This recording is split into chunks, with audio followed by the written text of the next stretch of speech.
এরকম ভুল করেন না। যদি আল্লাহ তাআলা ভুল করেন তাহলে কোরআনও ভুল হবে, আল্লাহ যদি ভুল করেন আল্লাহর নির্বাচিত পয়গম্বরও ভুল হবে। আর পয়গম্বর যদি ভুল করেন তাহলে পয়গম্বরের যে আদর্শ ভুল হবে। এখন উল্টাটা যায়। এখন আপনি যদি বলেন পয়গম্বর ভুল করেন, তাহলে আল্লাহ তাআলার নির্বাচিত পয়গম্বর আল্লাহ নির্বাচন করছেন, তাহলে আল্লাহর নির্বাচনের মধ্যেও ভুল। আরে তুমি কি বুঝাইতে চাও? বুদ্ধির ঘোড়া দৌড়াও আর বলো পয়গম্বর ভুল করছেন। যদি পয়গম্বর ভুল করেন তাহলে আল্লাহ তাআলা পয়গম্বর নির্বাচন করার মধ্যে ভুল করছেন, তাহলে তুমি তো শুধু পয়গম্বরের ভুল ধরছো না, তুমি তো ভুল ধরছো মৌলায়ে কারীমের সিদ্ধান্তের ব্যাপারে। ওই কলম ধরো টের পাও, কি কৌটের পাও, পাগলে কি না কয় আর ছাগলে কি না খায়। আল্লাহ তাআলা পয়গম্বরকে নির্বাচিত করেছেন, পয়গম্বর সাহাবাদেরকে নির্বাচন করছেন। এখন যদি তুমি সাহাবার ভুল ত্রুটি তালাশ করো, তাহলে পয়গম্বরের ভুল ত্রুটি তালাশ করা হইলো, আর পয়গম্বরের ভুল ত্রুটি তালাশ করা হইলো। এর অর্থ হইলো আল্লাহ তাআলা ভুল করেছেন। যদি কেউ দুঃসাহস থাকে, বুকের পাড়া থাকে, তাহলে কো আল্লাহ ভুল করছে? কথা কন না, কো আল্লাহ ভুল করছে? তো আল্লাহ পাক রব্বুল আলামিন শিক্ষা সিলেবাস দিবেন। নবী আলাইহিস সালাতু ওয়াস সালামকে নবী কোরআনে কারীম সহিহ শুদ্ধ তেলাওয়াত করবেন, কোরআনের ব্যাখ্যা দিবেন নবী। আল্লাহ তাআলা সুপার পাওয়ার নবীকে দিবেন। আর নবী আলাইহিস সালাতু ওয়াস সালামের 23 বছরের জিন্দেগানি। আমি বলি হুজুরের 23 বছরের জীবন, এটা হলো জিন্দা কোরআন। সুবহানাল্লাহ বলেন। নবীর 23 বছরের জিন্দেগি জিন্দা কোরআন। এটা সব সময় বলি, কারণ আমরা ভুলে যাওয়ার অভ্যাস আছে। আল্লাহ পাক রব্বুল আলামিন 30 পারা কোরআন দিবেন।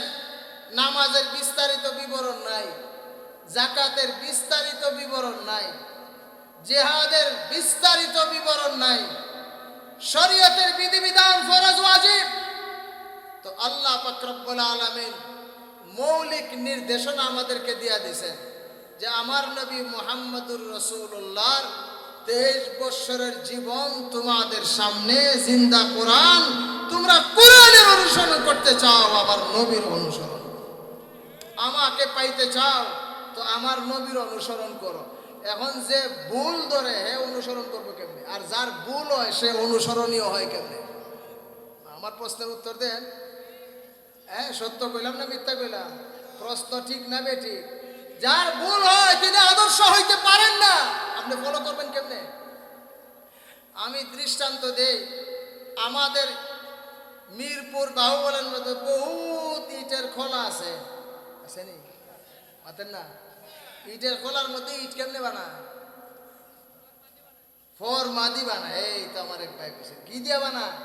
কাঠের ফরমা থাকে, ইটার মধ্যে আবার সিলও দিয়া দেয়, পেক ইটার ভিতরে ঢুকায়, উপরে বালু দে, এরপরে সুন্দর করে একটা বাড়ি দিয়া মাটির উপরে রাইখে দে, একবারে এক মাপের এক সাইজের সুন্দর ইট হয়ে যায়। ঠিক না বেটি? এখন যদি ফরমা বেঘাতে রাতা হে ইট কি তো বসু যাবো। আর আরেকটা কয় না, আল্লাহ দিলে বক্সের ভিতরে পেক টেক বইরা বালু টালু দিলে এটা সমান হইয়া সুন্দর ইট হয়। কয় আমার আন্দাজ বড় বালা আছে, বাস্কো উস্কো লাগতো না। এটা আছে, কয় আন্দাজ বড় বালা আছে, বাস্কোটা কিচ্ছু লাগতো না। এখন হে করছি কি তা ফেক লইয়া দুই হাত দিয়া কাট টাট করে সুন্দর করে টাইট টুট করে ঠাপা টুপা দিয়া ইট বানাইয়া থয়ে দিছে। কথা কন বলেন তো দেখি, ইঞ্চি সুন্দর করে মাপ ঝুঁক দিয়া ফরমার ভিতরের ইট আর ফরমা ছাড়া হাত দিয়া বানানো ইট একরকম হবে না বেশ কম হবে? এটা হইলে এক কথা, ফরমা ছাড়া। আবার ফরমা আনছে ঠিক, কিন্তু বাঁকা তেরা। কথা কন না, কি বাঁকা তেরা? ই ফরমার ভিতরে যে ইট হবে এটা সোজা হবে না বাঁকা তেরা হবে? এখন উম্মতকে সিদ্ধান্ত নিতে হবে। আল্লাহ পাক রব্বুল আলামিন মানুষকে প্রকৃত মানুষ বানাইবার জন্য যে মানুষকে আল্লাহ তাআলা আশরাফুল মাখলুকাতের শ্রেষ্ঠত্বের মর্যাদা দিয়েছেন, কিসের ভিত্তিতে শ্রেষ্ঠত্বের মর্যাদা দিয়েছেন? নবী আলাইহিস সালাতু ওয়াস সালামকে আল্লাহ তাআলা যে 4 সিলেবাস দিয়েছেন, ওই 4 সিলেবাসের শিক্ষায় যে শিক্ষিত হবে, হৃদয় দিয়া গ্রহণ করবে, 3.5 হাত পড়িতে যে শিক্ষায় নিজেকে সাজাবে, সে হবে প্রকৃত ইমানদার, প্রকৃত ইনসান, প্রকৃত মানুষ। ওই প্রকৃত মানুষ হওয়ার জন্য নিজের হায়াতকে, নিজের জীবনকে, নিজের 3.5 হাত বডিকে, নিজের স্বভাব, চরিত্র, আখলাক সবকিছুকে নবীর 23 বছরের জিন্দেগির ফরমার ভিতরে ঢুকাইতে হবে। যদি কেউ ফরমাকে অস্বীকার করে বেঈমান, বলেন নবীর আদর্শকে যদি অস্বীকার করে, আরো জোরে বলেন অস্বীকার করে, বেঈমান। আল্লাহ তাআলা কোরআনে কারীমে বলেন, লাকাদ কানা লাকুম ফি রাসূলিল্লাহি উসওয়াতুন হাসানাহ লিমান কানা ইয়ারজুল্লাহ ওয়াল ইয়াওমাল আখির ওয়া যাকারাল্লাহ কাসীরা। আরো এরকম অসংখ্য দলিল কোরআনে। আল্লাহ তাআলা আরো একটা স্যাম্পল, আরেকটা আয়াত আপনাদের সামনে, সূরা আহজাবে আল্লাহ বলেন, ওয়ামা কানা লিমুমিনিন ওয়ালা মুমিনাতিন ইযা কাযাল্লাহু ওয়া রাসূলুহু আমরান আন ইয়াকুনা লাহুমুল খিয়ারাতু মিন আমরিহিম ওয়া মান ইয়াসিল্লাহ ওয়া রাসূলুহু ফাকাদ যাল্লা যালালাম মুবিনা। একদল নবী আলাইহিস সালাতু ওয়াস সালামকে আদর্শ মানার ক্ষেত্রে অতিরঞ্জিত করে, আরেক দল নবীকে আদর্শ মানার ক্ষেত্রে কি করে? এটা অতিরঞ্জিত, বাড়াবাড়ি না, সারাসারি করে। আমাদের এই কওমি মাদ্রাসা, যার মূল ভিত্তি দারুল উলুম দেওবন্দ, দারুল উলুম দেওবন্দের শিক্ষা, সিলেবাস, আদর্শ এবং আকীদার বিশ্বাস হলো আহলুস সুন্নাত ওয়াল জামাত। বলেন আহলুস সুন্নাহ ওয়াল জামাত। আমাদের দেওবন্দীদের পরিচয়, আমাদের আদর্শ, আকীদা, বিশ্বাস আহলুস সুন্নাত ওয়াল জামাত। আমরা অনুসরণ করি হানাফি মাযহাব। বলেন আমাদের মাযহাব কি? বলেন কি? হানাফি মাযহাব। আমরা দারুল উলুম দেওবন্দের অনুসারী। আমাদের বুজুর্গানে দিন দারুল উলুম দেওবন্দের অনুসারী কে? শেখ বেরাখালী রহমাতুল্লাহ। আপনাদের সামনে জিন্দা নমুনা এখানে বসে আছেন। দারুল উলুম দেওবন্দের অনুসারী কে? ছোট মিয়া সাহেব, বড় মিয়া সাহেব, ছিলেন তো আমিদনগর। এইরকম অসংখ্য বুজুর্গানে দিন, শেখ হবিগঞ্জি, শেখ কাতিয়া, শেখ কোরিয়া, শেখ দিগরবাগি, এইরকম বড় বড় হাস্তি, হাটহাজারীর মুহতামিম সাহেব, উপরে যান শেখ বেরাখালীর উস্তাদ শেখুল ইসলাম সৈয়দ হুসাইন আহমদ মাদানী নব্বারাল্লাহু মারকাদাহু, এবং তাদের উস্তাদ শেখ ওয়াশাহ ওয়ালিউল্লাহ মুহাদ্দিসে দেহলভী রাহমাতুল্লাহি আলাইহি।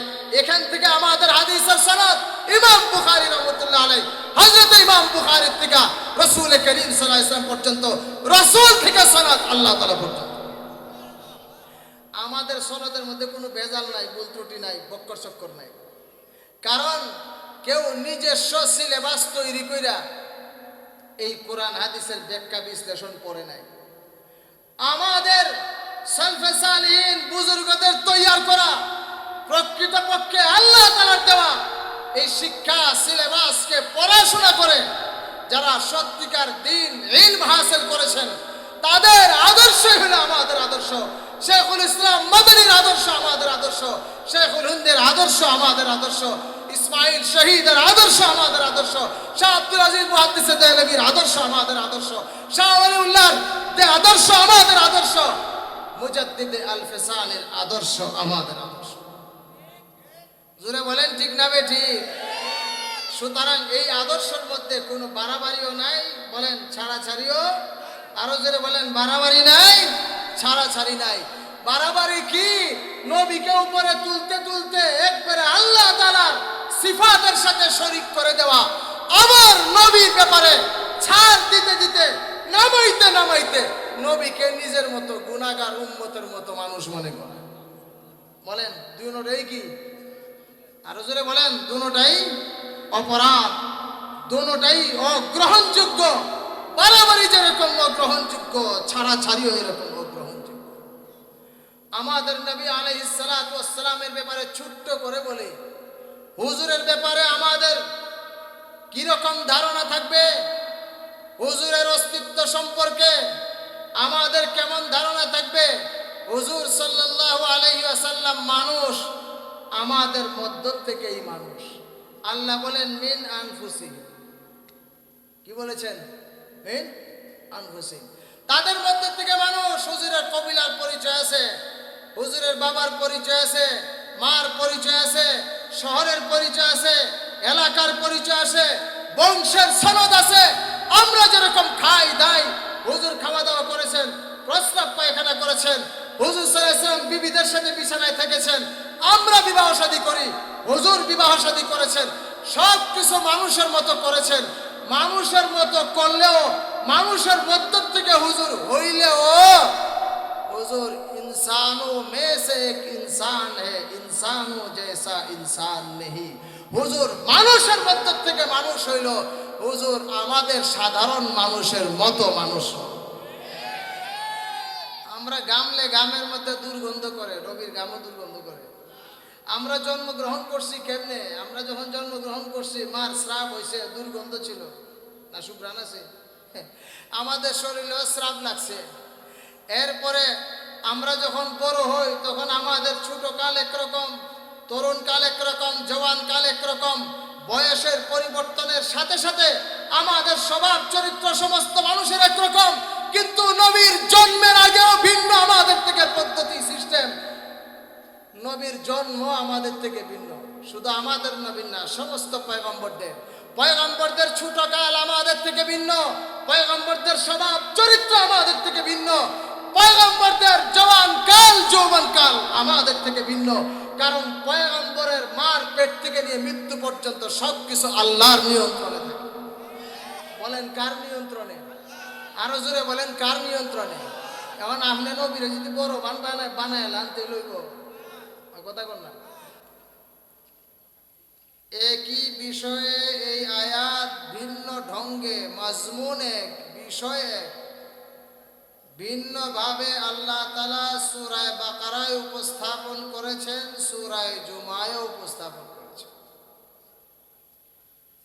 সরল তরজমা হলো, আল্লাহ বলেন নিশ্চয়ই আল্লাহ তাআলা ঈমানদারদের উপরে ইহসান করেছেন, দয়া করেছেন, মায়া করেছেন। আল্লাহর পক্ষ থেকে আজিম নিয়ামতের দ্বারা আল্লাহ মুমিন বান্দাদেরকে নিয়ামত, উত্তম সামগ্রী দ্বারা আল্লাহ তাআলা মুমিন জাতিকে উপকৃত করেছেন। কি দিয়া? আল্লাহ বলেন তাদের মধ্য থেকে একজন রাসূল আল্লাহ তাআলা প্রেরণ করেছেন, যে রাসূলকে আল্লাহ তাআলা 4 দায়িত্ব দিয়া উম্মতের কাছে, ঈমানদারদের কাছে পাঠাইছেন। 4 দায়িত্বের 1 নম্বরে নবী আলাইহিস সালাতু ওয়াস সালামের উপরে আল্লাহর পক্ষ থেকে নাজিলকৃত 30 পারা কোরআনে কারীম উম্মতকে তেলাওয়াত করে শোনাইবেন। 2 নম্বরে নবী করিম সাল্লাল্লাহু আলাইহি সাল্লাম 30 পারা কোরআনের ভিতরে যা কিছু আছে তা উম্মতের মাঝে বয়ান করবেন, বিশ্লেষণ করবেন, তাফসীর করবেন, বুঝায় দিবেন। 3 নম্বরে আল্লাহ পাক রব্বুল আলামিন কোরআনে কারীম উম্মত গ্রহণ করার জন্য ময়লা দিলে, গুনাহযুক্ত দিলে, রূহে, নফসে, কলবে এই কোরআনকে গ্রহণ করতে পারবে না বিধায় নবীকে আল্লাহ তাআলা দায়িত্ব দিয়েছেন উম্মতের কলবকে গুনাহমুক্ত করার, পাক পরিচ্ছন্ন পবিত্র করার। 4 নম্বর দায়িত্ব নবী আলাইহিস সালাতু ওয়াস সালাম 23 বছরের হুজুরের নবুয়তির জিন্দেগিকে আল্লাহ জিন্দা কোরআন বানায় দিয়েছেন, নবীকে নমুনা বানায় দিয়েছেন। নবীর এই নমুনা, এই আদর্শ উম্মতকে যাকে সুন্নাহ বলে, সুন্নতে রাসূলুল্লাহর দ্বারা উম্মতকে সুরভিত করবেন, সুশোভিত করবেন, উম্মতের জিন্দেগিকে সাজায় দিবেন নবীর সুরতে, নবীর সিরতে, নবীর আখলাকে। এই হলো নবী আলাইহিস সালাতু ওয়াস সালামের এই চার দায়িত্ব। নবীকে যে এই চার দায়িত্ব দিয়ে উম্মতের কাছে পাঠাইছেন, আল্লাহ বলেন নবীকে চার দায়িত্ব দিয়া পাঠানো হইল এই উম্মতের উপরে আল্লাহর পক্ষ থেকে ইহসান, দয়া, মায়া, করম। নবী আলাইহিস সালাতু ওয়াস সালাম আল্লাহর পক্ষ থেকে নবুয়তির সিলেবাসের যে দায়িত্ব পাইছেন, শিক্ষকতার যে দায়িত্ব পাইছেন, হুজুর সাল্লাল্লাহু আলাইহি সাল্লাম বলেন আমি দুনিয়াতে থাকবো না, চলে তো যেতেই হবে। হুজুর বলেন আমার পরে আমার এই দায়িত্ব পালন করবে আমার একদল ওয়ারিসিন, আমার একদল স্থলাভিষিক্ত। দুনিয়ার সম্পদের যেরকম বাবার স্থলাভিষিক্ত হয় সন্তান, সম্পদ পায়, সুতরাং ওয়ারিস বলে। নবীর এই নবুয়তির দায়িত্ব পালন করবেন যে আলেমরা, তারা হইলেন নবীর যোগ্য ওয়ারিসিন। তাদেরকে নবী দায়িত্ব দিয়া গেছেন, তো নবী নাই নবীর দায়িত্ব আছে, নবী নাই নবীর দায়িত্ব বহন করার জন্য লোক আছে। এরা হইল কারা? এরা হইল হক্কানি উলামা, রব্বানি উলামা, হক্কানি উলামা, মাশাইখ। তো নবী দুনিয়াতে না থাকলেও নবীর পরে সাহাবী দায়িত্ব পালন করছেন, তাবেঈন দায়িত্ব পালন করছেন, তবে তাবেঈন দায়িত্ব পালন করছেন, আইম্মায়ে মুজতাহিদিন, ইমামে আবু হানিফা, ইমামে শাফি, ইমামে মালিক, ইমাম আহমদ ইবনে হাম্বল, ইমাম বুখারী, ইমাম তিরমিজি, ইমামে আবু দাউদ, এই রকম ফিকহের ইমাম, ফতোয়ার ইমাম, হাদিসের ইমাম, তাফসীরের ইমাম, এই সমস্ত বড় বড় হক্কানি উলামা, মাশাইখ, যাদের ধারা এখনো পর্যন্ত পৃথিবীতে বাকি আছে, এরা যতদিন পর্যন্ত হক্কানি উলামা, মাশাইখ নবীর দায়িত্ব পালন করবেন। আমার কথা বুঝেননি আপনারা? হ্যাঁ, আল্লাহ যেমনি চুপচাপ করেছে, আমার কথা তো কিছু বুঝেন না। তো নবীর দায়িত্ব যারা পালন করবেন, হক্কানি উলামা, মাশাইখ, এরাও যতদিন পর্যন্ত দুনিয়াতে থাকবেন, এই উলামা, হক্কানি, মাশাইখদের অস্তিত্ব যতদিন পর্যন্ত দুনিয়াতে বাকি থাকবে, ওই হক্কানি আলেমদের অস্তিত্ব আল্লাহ তাআলার পক্ষ থেকে এই উম্মতের জন্য রহমত, বরকত, আল্লাহর পক্ষ থেকে ইহসান, দয়া, মায়া নিদর্শন। আরো জোরে বলেন সুবহানাল্লাহ, আরো জোরে বলেন আল্লাহু আকবার। তাহলে আমরা পরিষ্কার বুঝলাম নবী আলাইহিস সালাতু ওয়াস সালামকে নবুয়তির যে চার সিলেবাস দিয়া নবীকে আল্লাহ শিক্ষক বানাইয়া দুনিয়াতে পাঠাইছেন, এই শিক্ষক বানায় যে পাঠাইছেন, নবীর অস্তিত্ব দুনিয়াতে রহমত, বরকতের জরিয়া ছিল। নবী নাই, নবীর এই দায়িত্ব যারা পালন করবেন, উলামায়ে হক্কানি, রব্বানি, এই সমস্ত দেওবন্দি ধারার, কওমি ধারার, সত্যিকার অর্থে আলেম তৈরি করার এই সমস্ত মারকাজ, মাদারিসে কওমিয়া, এগুলির অস্তিত্ব যতদিন পর্যন্ত এই বাংলাদেশের জমিনে, এই উপমহাদেশের জমিনে বাকি থাকবে, ততদিন পর্যন্ত আল্লাহ তাআলার রহমত আর বরকত দুনিয়াতে জারি থাকবে। আল্লাহর দয়া আর মায়া আর ইহসান আমাদের উপরে বাকি থাকবে। যেদিন এই মাদ্রাসাগুলির অস্তিত্ব এই দুনিয়ার বুকে বাকি থাকবে না, সেদিন আল্লাহ তাআলার গজব আর লানত, কিয়ামত হবে, দুনিয়া ধ্বংস হবে। আল্লাহ পাক রব্বুল আলামিন নবী আলাইহিস সালাতু ওয়াস সালামকে চার সিলেবাস দিয়া শিক্ষক বানাইয়া দুনিয়াতে পাঠাইছে। এই জন্য হুজুর সাল্লাল্লাহু আলাইহি সাল্লাম বলেন, ইন্নামা বুইসতু মুআল্লিমা, আল্লাহ পাক রব্বুল আলামিন আমাকে শিক্ষক বানিয়ে পাঠাইছেন। এক।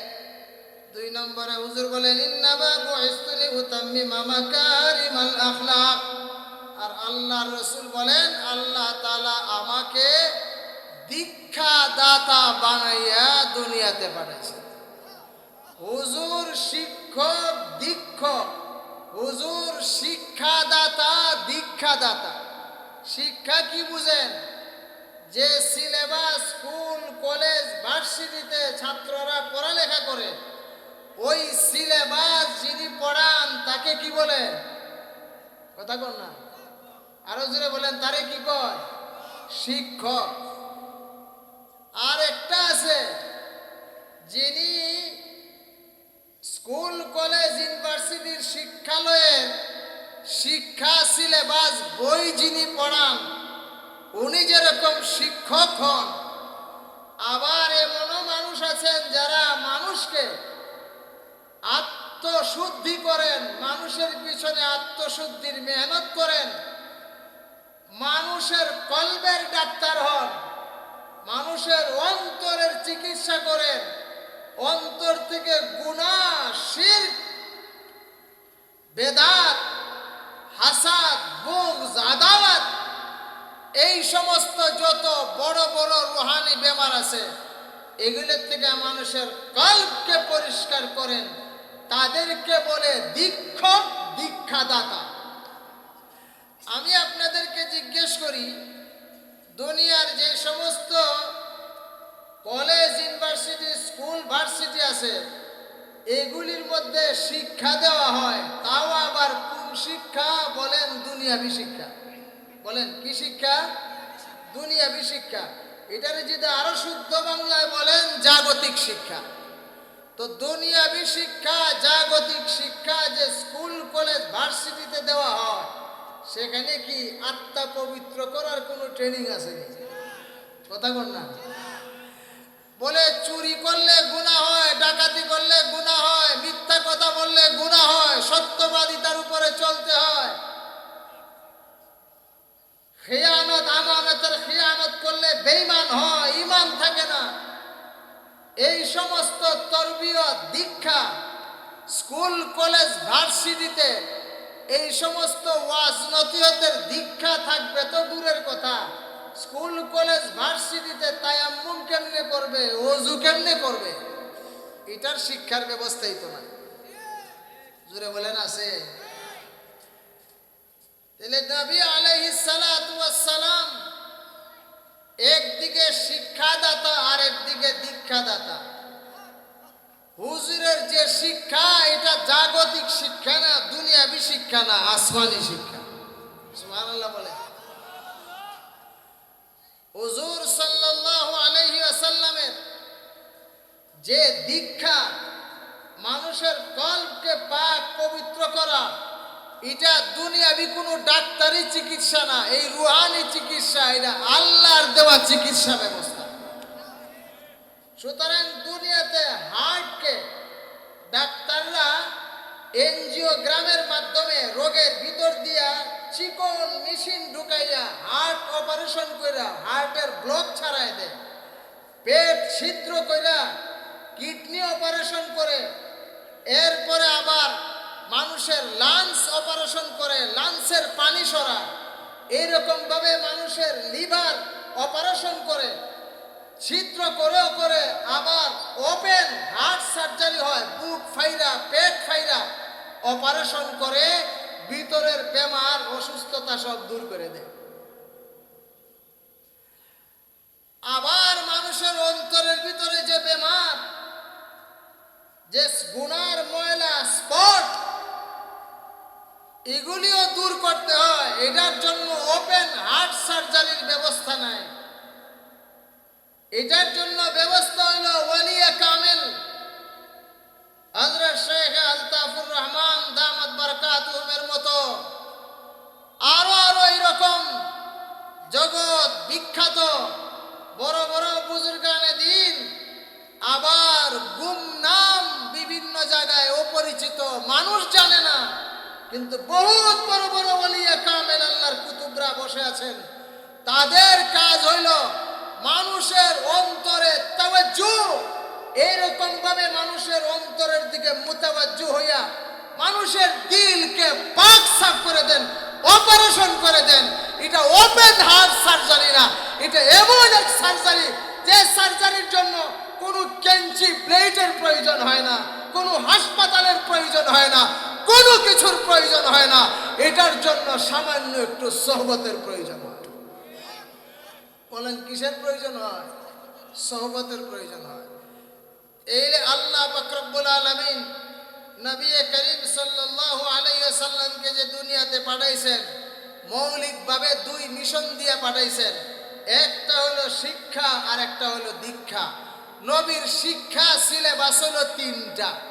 বলেন নবীর শিক্ষা সিলেবাস আরো জোরে বলেন কয়টা? শিক্ষা সিলেবাস পাস করছে কেডা? বাংলাদেশের সরকারে। শিক্ষা মন্ত্রণালয় থেকে ফাঁস হয়েছে না কোরআন শরীফ? আমাদের বেড়াখাল মাদ্রাসা, হবিগঞ্জ উম্মতনগর টাইটেল মাদ্রাসা, হামিদনগর মাদ্রাসা, কাসিমুল উলুম মাদ্রাসা, যে সমস্ত বুখারী শরীফ, মুসলিম শরীফ, হাদিসের কিতাব, তাফসীরের কিতাব যা কিছু পড়া, এটা বাংলাদেশের সরকারের শিক্ষা মন্ত্রণালয় এই সিলেবাস পাস হয়েছে। কোরআন শরীফের যে সিলেবাস, হাদিসের সিলেবাস, এটা বাংলাদেশের কোন শিক্ষা মন্ত্রণালয়ে, আমেরিকার শিক্ষা মন্ত্রণালয়, ইন্ডিয়া, ভারতের শিক্ষা মন্ত্রণালয়, দুনিয়ার কোন শিক্ষা মন্ত্রণালয়, দুনিয়ার কোন মন্ত্রণালয় ওই শিক্ষা সিলেবাস পাস করার মতো যোগ্যতাই রাখে না। একমাত্র দুনিয়ার জগতের মালিক, আসমান জমিনের মালিক, পুরো জগতের মালিক, সমস্ত কিছু কায়নাতের খালেক আর মালিক আল্লাহ পাক রব্বুল আলামিন, যিনি রাজা ধিরাজ, সমস্ত বাদশার বাদশা, সেই আল্লাহ তাআলা এই শিক্ষা সিলেবাস প্রণয়ন করেছেন। নারায়ে তাকবীর, নারায়ে তাকবীর। দিন ইসলাম, দিন ইসলাম, দিন ইসলাম, দিন ইসলাম। ইসমাইল সাহেব হুজুরের আগমন, চট্টগ্রাম হুজুরের আগমন, হাটাজারি হুজুরের আগমন, বেড়াখালের পক্ষ থেকে নারায়ে তাকবীর। সম্মানিত উপস্থিতি, আমাদের প্রোগ্রামের মধ্যমণি সুদূর চট্টগ্রাম হাটহাজারী থেকে আগত আমার উস্তাদ হযরতুল আল্লাহ হযরত মাওলানা ইসমাইল খান সাহেব দামাত বারকাতুহুল আলিয়া উপস্থিত হয়ে গেছেন। হযরতের বয়ান অল্প কিছুক্ষণ পরেই শুরু হয়ে যাবে। সেজন্য আমরা যারা আছি রাস্তাঘাটে, দোকানপাটে, মেহেরবানি করে আমরা উপস্থিত হয়ে যাই। হুজুরের বয়ান এখনই শুরু হয়ে যাবে কিছুক্ষণ পরে। হযরতকে হযরতের আলোচনা করার জন্য সবিনয়। নবী করিম সাল্লাল্লাহু আলাইহি ওয়াসাল্লামকে আল্লাহ তাআলা সিলেবাস দিয়েছেন। আমি জিজ্ঞেস করতে চাই, আল্লাহ তাআলা কোনো কিছু পাস করতে হইলে আল্লাহর মন্ত্রী পরিষদ আছে, আল্লাহর উপদেষ্টা পরিষদ লাগে।